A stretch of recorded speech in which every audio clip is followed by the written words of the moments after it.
हम अपनी जान के दुश्मन को अपनी जान कहते हैं, हम अपनी जान के दुश्मन को अपनी जान कहते हैं। मोहब्बत की इसी मिट्टी को हिंदुस्तान कहते हैं, मोहब्बत की इसी मिट्टी को हिंदुस्तान कहते हैं।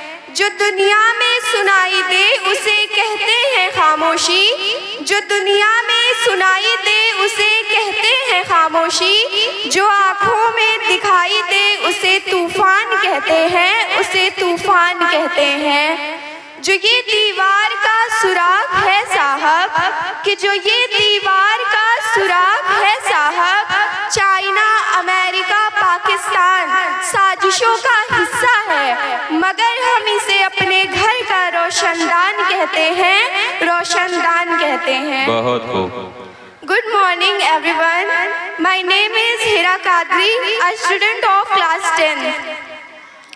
I would like to share my thoughts and feelings about our nation.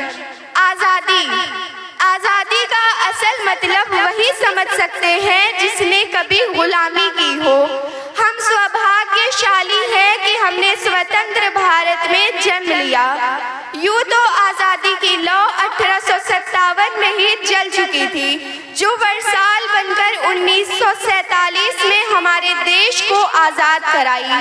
प्राचीन, मध्यकालीन और वर्तमान भारत के उदाहरणों से ये स्पष्ट करना चाहूँगी कि जब हम विरंगियों के फेरे में फंस गए थे तो रंग दे बसंती चोला की एक गूंज, एक आवाज़ पर टोलों के टोले उमड़ आते थे और हिंदुस्तान के नारों से खून में आने वाला 5-5 डिग्री का तूफान अंग्रेजी शासकों के जड़ों में तूफान ला देता था। लोग मर जाते थे, मिट जाते थे, फांसी चढ़ जाते थे, तो वो भी अपने वतन से मोहब्बत साबित कर रहे होते थे।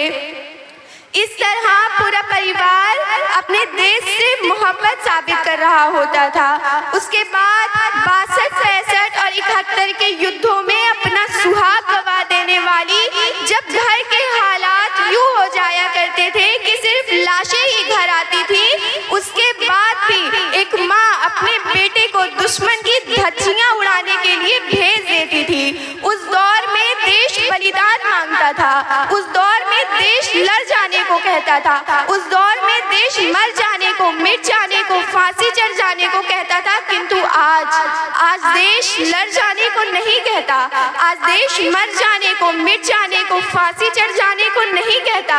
किंतु मेरे विचारों में यदि कोई व्यक्ति अपना काम पूरी ईमानदारी और पूरी सच्चाई और लगन से करे तो यही उसकी सबसे बड़ी देशभक्ति है। मैं नहीं मानती कि फेसबुक और व्हाट्सएप की डीपी को 3 रंग में रंगना ही देशभक्ति है, और यदि आप कहें कि साल में 2 बार हाथ में तिरंगा ले लेना देशभक्ति है, तो मैं पूछना चाहूंगी कि फुटपाथ पर रहने वाला वो बच्चा ट्रैफिक की छांव में नंगे पांव में जब तिरंगा बेच रहा होता था, तो क्या आप उसे उसकी देशभक्ति कहेंगे? ये उसकी देशभक्ति नहीं बल्कि उसके पेट की भूख की शक्ति है जो उसे ऐसा करने पर मजबूर करती है। अपने परिवार, अपने समाज, अपने राष्ट्र के लिए समर्पण का भाव है देशभक्ति, और हर देशद्रोही के जीवन में आने वाला तूफान है हमारी सच्ची देशभक्ति, ताकि हर देशद्रोही ये समझ सके कि अगर तू परिंदा है तो ये आसमान तेरा है, अगर तू दरिंदा है तो ये शमशान तेरा है। भाईचारे से रहना है तो रह इस जमीन पर, वरना ये कब्र भी तेरी है और ये कब्रिस्तान भी तेरा है। आज का वो युवा जिसके ऊपर जिम्मेदारी थी अपने देश, अपने राष्ट्र के आचारों को बांधे रखने की, वही युवा 4x4 इंच की छोटी सी स्क्रीन पर अपनी कोमल उंगलियों के जरिए अपनी भावनाओं की इमोजी भेज रहा है। हम ना एक ऐसे समाज में जीते हैं जहाँ पत्थर की मूरत को लगते हैं 56 भोग, जहाँ पत्थर की मूरत को लगते हैं 56 भोग, और भूखे नंगे तड़पते सो जाते हैं लोग। मजदूर को मजदूर समझिए, मजबूर नहीं। गरीब को काम दीजिए, दान नहीं। और अगर दान दे चुके हैं तो जीते जी रखते दान दीजिए। यही हमारे देश प्रेम है। हमारे देश की सबसे नादान बात यह है कि कहा जाता है हम सबसे बड़े लोकतांत्रिक देश में रहते हैं, जहां हिंदू पैदा होते हैं, मुस्लिम, सिख, ईसाई पैदा होते हैं, लेकिन बदकिस्मती से यहाँ इंसान पैदा नहीं होते। मेरे विचारों में ना हिंदू की ज़रूरत है ना मुसलमान की ज़रूरत है, ना हिंदू की ज़रूरत है ना मुसलमान की ज़रूरत है। राष्ट्र निर्माण के लिए केवल एक अच्छे इंसान की ज़रूरत है, केवल एक अच्छे इंसान की ज़रूरत है। हमारा राष्ट्र निर्माण तब तक संभव नहीं होगा जब तक स्वच्छता अभियान में केवल सरकार नहीं बल्कि सड़क पर चलने वाला हर एक नागरिक उसमें हाथ बटाएगा। असल मायने में तो हमारा राष्ट्र निर्माण तब तक संभव नहीं होगा जब तक एक बच्चा भोजन के लिए नहीं बल्कि इस देश के लिए स्कूल में पहला कदम रखेगा।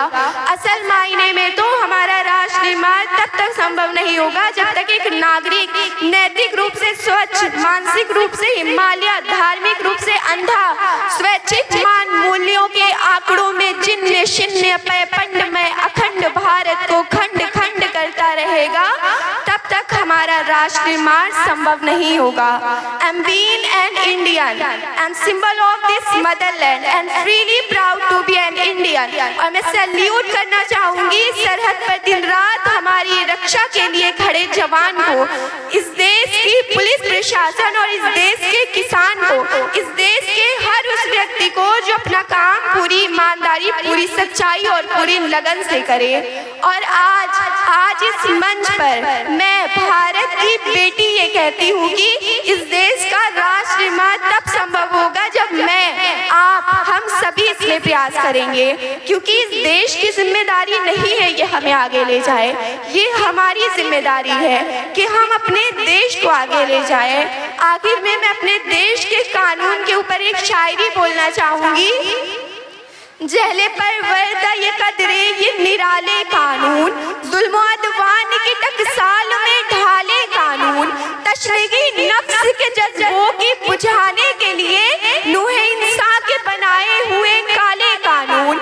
ऐसे कानून से नफरत है, अदावत है मुझे, इनसे हर सांस में तहरीके बगावत है मुझे।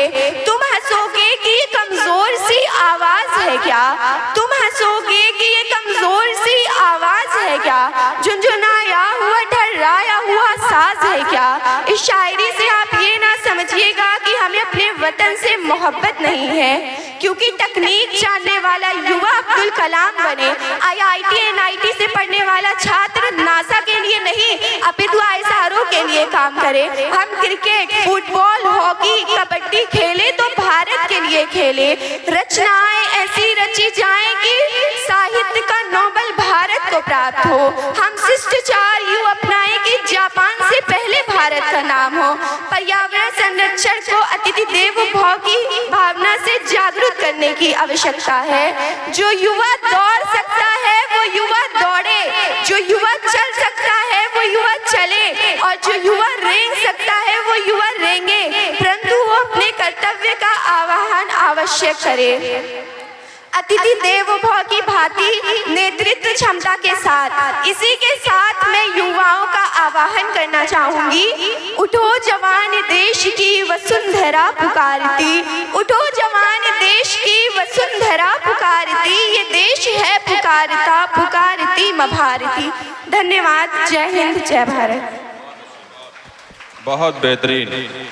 इन्होंने अपने भाषण के माध्यम से हमें देश प्रेम का असली मतलब, तात्पर्य क्या होता है वो समझाया।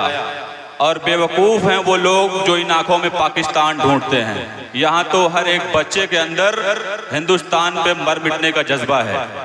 और कहता है कि हिजरत न की तो लोगों ने गद्दार कह दिया, हिजरत न की तो लोगों ने गद्दार कह दिया। ऐ मुल्क हम तो तेरी मोहब्बत में मर गए, ऐ मुल्क हम तो तेरी मोहब्बत में मर गए। अगर जो ऐसा कहते हैं कि मेरे नबी ने फरमाया है कि जिस वतन में रहो उस वतन से मोहब्बत करो, और वतन से मोहब्बत ईमान का एक हिस्सा है। तो अगर वतन पर मर मिटने की बारी आई तो सबसे पहले आपको भारतीय मुसलमान ही सरहदों पर नजर आएगा। और मैं बार बार बताना चाहता हूं कि ये देश किसी एक कम्युनिटी के लोगों ने आज़ाद नहीं कराया है, किसी एक समुदाय के लोगों ने आज़ाद नहीं कराया है। हिंदू, मुस्लिम, सिख, ईसाई आपस में सब मिल करके कंधे से कंधा मिला करके इस देश को आज़ाद कराया है। और